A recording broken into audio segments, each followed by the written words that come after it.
Assalamualaikum warahmatullahi wabarakatuh, Sobat Rini Channel Education. Semoga semakin hari semakin bersemangat untuk beredukasi. Video kali ini kita akan bahas mengenal pejabat dan instansi pengelola kepegawaian. Bab ini adalah bagian dari mata pelajaran otomatisasi tata kelola kepegawaian yang ada dalam KD 3.2, yaitu memahami regulasi kepegawaian part 1. Jadi saksikan videonya sampai selesai, jangan di skip. Memahami regulasi kepegawaian. Bacalah teks berikut dengan seksama. Peran aparatur negara dalam menjalankan sistem pelayanan dan birokrasi di Indonesia adalah peran penting yang berpengaruh pada kemajuan negara. Kuatnya peran aparatur negara dalam mengatur negara sekaligus melayani masyarakat harus dibatasi oleh undang-undang ataupun dengan peraturan.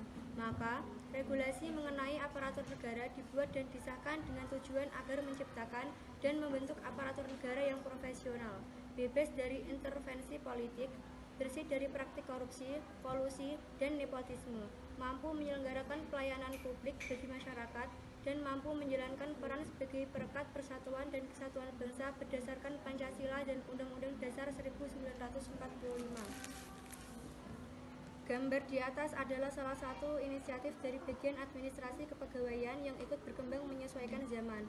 Untuk mewujudkan data kepegawaian yang mutakhir di setiap instansi, maka peran teknologi tidak bisa dikesampingkan. Selain memperbarui teknologi, tentunya seorang administrator perlu memberikan pembinaan pada pegawainya mengenai penggunaan teknologi dan pemahaman mengenai kepegawaian. Dalam bab kali ini, kamu akan mempelajari dan memahami mengenai definisi dari administrasi, pegawai, dan juga administrasi kepegawaian. Kamu juga akan mengetahui tentang prinsip-prinsip yang perlu ada dalam aktivitas administrasi kepegawaian dan juga asas pembinaan untuk pegawai. Selamat belajar! Mengenal pejabat dan instansi pengelola kepegawaian. 1. Presiden Republik Indonesia. Dalam Undang-Undang Nomor 5 Tahun 2014 tentang Aparatur Sipil Negara Pasal 25 disebutkan bahwa Presiden merupakan pemegang kekuasaan tertinggi dalam kebijakan, pembinaan profesi, dan manajemen aparatur sipil negara (ASN). Tetapi, Presiden juga dapat mendelegasikan sebagai kekuasaannya kepada pejabat atau instansi tertentu yang membantu Presiden dalam hal kepegawaian. Pendelegasian tugas ini dapat diberikan kepada A. Kementerian yang menyelenggarakan urusan pemerintahan di bidang pendayagunaan aparatur negara berkaitan dengan kewenangan perumusan dan penetapan kebijakan, koordinasi dan sinkronisasi kebijakan, serta pengawasan atas pelaksanaan kebijakan ASN. B. Komisi Aparatur Sipil Negara berkaitan dengan kewenangan monitoring dan evaluasi pelaksanaan kebijakan dan manajemen ASN untuk menjamin perwujudan sistem merit serta pengawasan terhadap penerapan asas serta kode etik dan kode perilaku ASN. C. Lembaga Administrasi Negara berkaitan dengan kewenangan penelitian, pengkajian kebijakan manajemen ASN, pembinaan dan penyelenggaraan pendidikan dan pelatihan ASN. Dan D. Badan Kepegawaian Negara berkaitan dengan kewenangan penyelenggaraan manajemen ASN, pengawasan dan pengendalian pelaksanaan norma, standar, prosedur, dan kriteria manajemen ASN. 2. Menteri Pendayagunaan Aparatur Negara dan Reformasi. KSN merupakan lembaga baru yang dibentuk dalam upaya menciptakan reformasi birokrasi di Indonesia. Oleh karena itu, tujuan dibentuknya KSN adalah sebagai berikut. 1. Menjamin terwujudnya sistem merit dalam kebijakan dan manajemen ASN. 2. Mewujudkan ASN yang profesional, berkinerja tinggi, sejahtera, dan berfungsi sebagai perangkat negara kesatuan Republik Indonesia. 3. Mendukung penyelenggaraan pemerintah negara yang efektif, efisien, dan terbuka, serta bebas dari praktik korupsi, kolusi, dan nepotisme. 4. Mewujudkan pegawai ASN yang netral dan tidak membedakan masyarakat yang dilayani berdasarkan suku, agama, ras, dan golongan. 5. Menjamin terbentuknya profesi ASN yang dihormati pegawainya dan masyarakat. 6. Mewujudkan ASN yang dinamis dan berbudaya pencapaian kinerja. B. Tugas. Sebagai lembaga non-struktural yang baru, KSN bertugas untuk 1. Menjaga netralitas ASN, 2. Melakukan pengawasan atas pembinaan profesi ASN, 3. 3. Melaporkan pengawasan dan evaluasi pelaksanaan kebijakan manajemen ASN kepada Presiden. Untuk mempermudah dalam menjalankan tugas-tugasnya, KASN dapat melakukan kegiatan-kegiatan berikut ini. 1. Melakukan penelusuran data dan informasi terhadap pelaksanaan sistem merit dalam kebijakan dan manajemen ASN pada instansi pemerintah. 2. Melakukan pengawasan terhadap pelaksanaan fungsi pegawai ASN sebagai pemersatu bangsa. 3. Menerima laporan terhadap pelanggaran norma dasar serta kode etik dan kode perilaku pegawai ASN. Untuk instansi ada permasalahan, seorang pegawai negeri sipil diam-diam mengikuti agenda-agenda partai politik tertentu meskipun dia bukan anggota partai politik tersebut.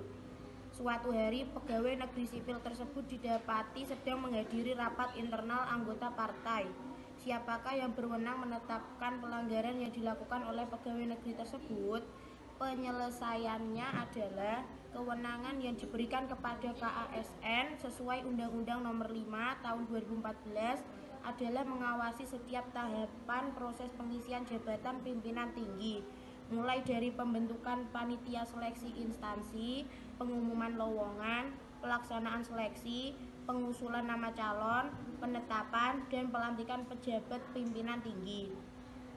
Dalam hal ini, KASN berwenang untuk menetapkan adanya pelanggaran kode etik dan kode perilaku pegawai ASN dan dapat disampaikan kepada pejabat pembina kepegawaian dan pejabat yang berwenang untuk ditindaklanjuti. Menurut saya, permasalahan dan penyelesaiannya sangat berhubungan atau berkesinambungan. Alasannya karena kurang tegasnya KASN mengawasi pegawai dan hukuman bagi pegawai yang melanggar peraturan dan kedisiplinan.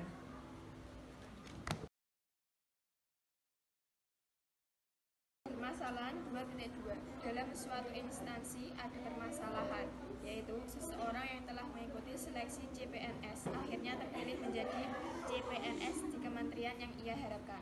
Sebagai CPNS yang baru saja menjalani masa percobaan, apakah CPNS tersebut perlu mempelajari peraturan-peraturan maupun regulasi yang ditentukan oleh pejabat atau instansi yang berwenang?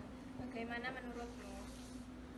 Penyelesaiannya adalah setiap CPNS yang sedang menjalani masa percobaan baiknya mengetahui regulasi yang ditetapkan oleh pejabat atau instansi terkait. Hal ini berkaitan dengan ilmu pemerintahan dan administrasi kepegawaian yang ia miliki. Jangan sampai ia salah dan melanggar ketentuan yang telah ditetapkan karena tidak mengetahui dan tidak mau mempelajari regulasi yang telah disahkan.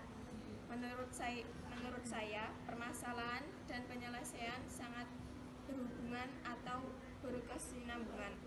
Alasannya karena CPNS harus tetap mengikuti peraturan yang sudah ditetapkan oleh pejabat atau instansi yang terkait. Apakah teman-teman setuju dengan pendapat saya? Jika tidak setuju dengan pendapat saya, silakan komen di bawah ini.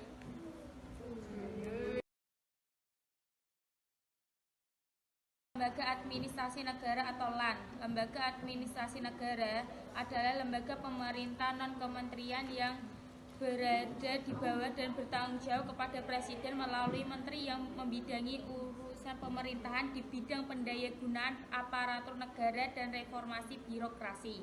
Fungsi dan tugas dari LAN diatur dalam Undang-Undang Nomor 5 Tahun 2014. A. Fungsi dan tugas. Fungsi-fungsi dari LAN antara lain: 1. Pengembangan standar kualitas pendidikan dan pelatihan pegawai ASN. 2. Pembinaan pendidikan dan pelatihan kompetensi manajerial pegawai ASN.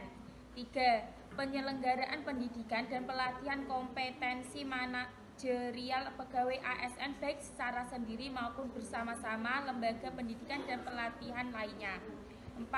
Pengkajian terkait dengan kebijakan dan manajemen ASN. 5. Melakukan akreditasi lembaga pendidikan dan pelatihan pegawai ASN baik sendiri maupun bersama lembaga pemerintah lainnya. Sementara itu, tugas-tugas yang diberikan kepada LAN antara lain: 1. Meneliti, mengkaji, dan melakukan inovasi manajemen ASN sesuai dengan kebutuhan kebijakan. 2. Membina dan menyelenggarakan pendidikan dan pelatihan pegawai ASN berbasis kompetensi.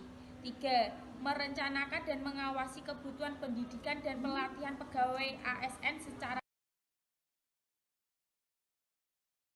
Badan Kepegawaian Negara.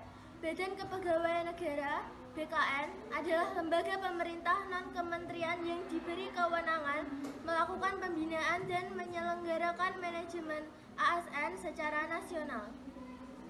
Aturan terkait manajemen ASN akan dijelaskan dalam Peraturan Pemerintah Nomor 11 Tahun 2017 tentang Manajemen Pegawai Negeri Sipil. A. Fungsi dan tugas. Fungsi BKN sesuai dengan yang tercantum dalam Undang-Undang Nomor 5 Tahun 2011 yaitu 1. Pembinaan penyelenggaraan manajemen ASN. 2. Penyelenggaraan manajemen ASN dalam bidang pertimbangan teknis formasi, pengadaan, perpindahan antar instansi, persetujuan kenaikan pangkat, pensiun. 3.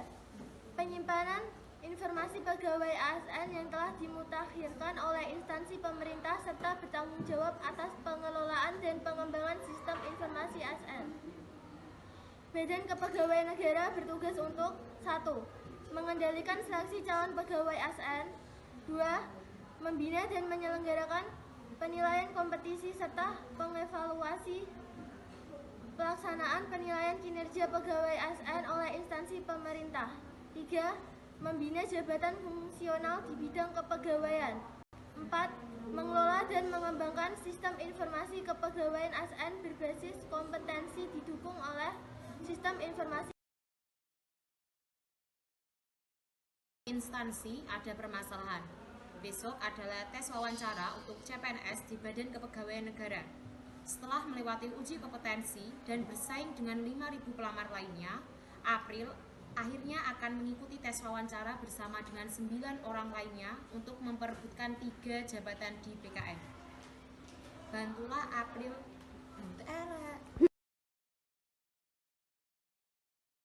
Satu instansi ada permasalahan, yaitu salah satu tugas BKN adalah mengendalikan seleksi calon pegawai ASN.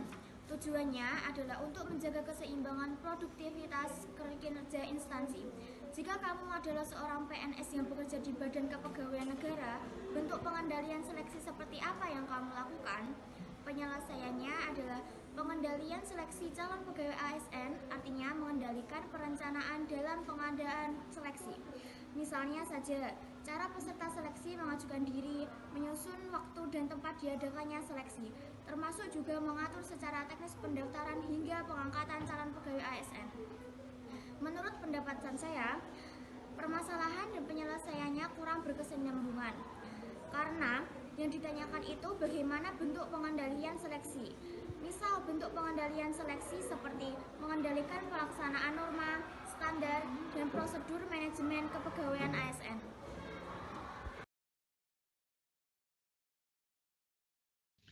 Kesimpulan dari pelajaran kita kali ini adalah bagian administrasi kepegawaian memiliki peran yang sangat penting guna mewujudkan data kepegawaian yang mutakhir di setiap instansi.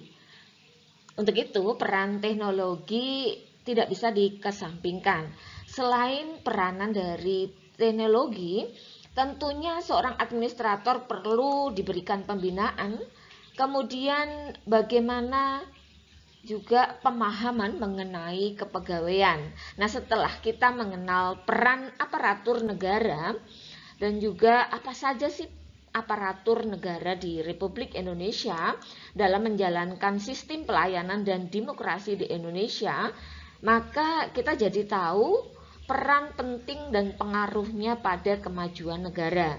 Kuatnya peran aparatur negara dalam mengatur negara sekaligus melayani masyarakat harus juga dibatasi oleh undang-undang atau dengan peraturan. Maka regulasi mengenai aturan negara dibuat dan disahkan dengan tujuan agar menciptakan dan membentuk aparatur negara yang profesional, bebas dari intervensi politik, bersih dari praktek korupsi, kolusi, dan juga nepotisme. mampu menyelenggarakan pelayanan publik bagi masyarakat, dan mampu menjalankan peran sebagai perekat persatuan dan kesatuan bangsa berdasarkan Pancasila dan Undang-Undang Dasar 1945. Nah, demikian. Semoga bermanfaat untuk kalian semua. Jangan lupa terus dukung Rini Channel Education dengan cara like dan juga subscribe bagi yang belum subscribe. Share link ini agar lebih banyak teman-teman yang mendapat manfaat dari informasi Rini Channel Education. Bubuhkan komentar untuk diskusi lebih lanjutnya. Terima kasih. Assalamualaikum warahmatullahi wabarakatuh.